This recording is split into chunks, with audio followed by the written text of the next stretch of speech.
তাহলে ফ্রেন্ডস, এইটা হচ্ছে সেই মহাদেবপুর বিজয় সংঘ ক্লাবের মূর্তি। আর এবছরের থিম হচ্ছে বৃদ্ধাশ্রম। তো এটাকে পরবর্তীতে আপনাকে দেখিয়েছি।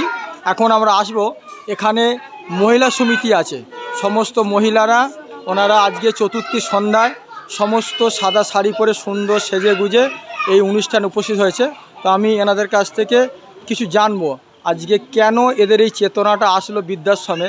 তো সেই চেতনার দিক দিয়ে তো আপনাদের কাছে আসছে, একটু বলুন যে করে টাকার দিকে।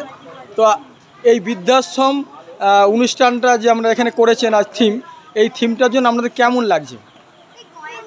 আমাদের তো খুব ভালোই লাগছে। একটু নামটা যদি বলেন।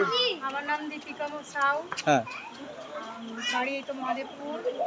এই থিমটা ভালোই লাগছে কেন আজকের দিনে, আজকে আধুনিক দিনে দাঁড়িয়ে আমাদের মানে সমাজ এতই উন্নত সভ্য হয়েছে যে তার বাবা মায়েদেরই নিজের বাড়িতে স্থান দেওয়ার মতো জায়গা তাদের হয় না। তো এই কারণেই যেরকম হচ্ছে বড় বড় যারা দূরে দূরে চাকরি বাকরি করে তারা বাবা মায়েদের বৃদ্ধাশ্রমে পাঠিয়ে দেয় নিজের ঘরে জায়গা না দেওয়ার জন্য। তো সেই ভাবনা চিন্তার জন্যই আমাদের এই দুর্গাপুজোর এই উৎসবের এটা তুলে ধরা হয়েছে বিষয়টাকে। তো এটাই আমার মনে হচ্ছে।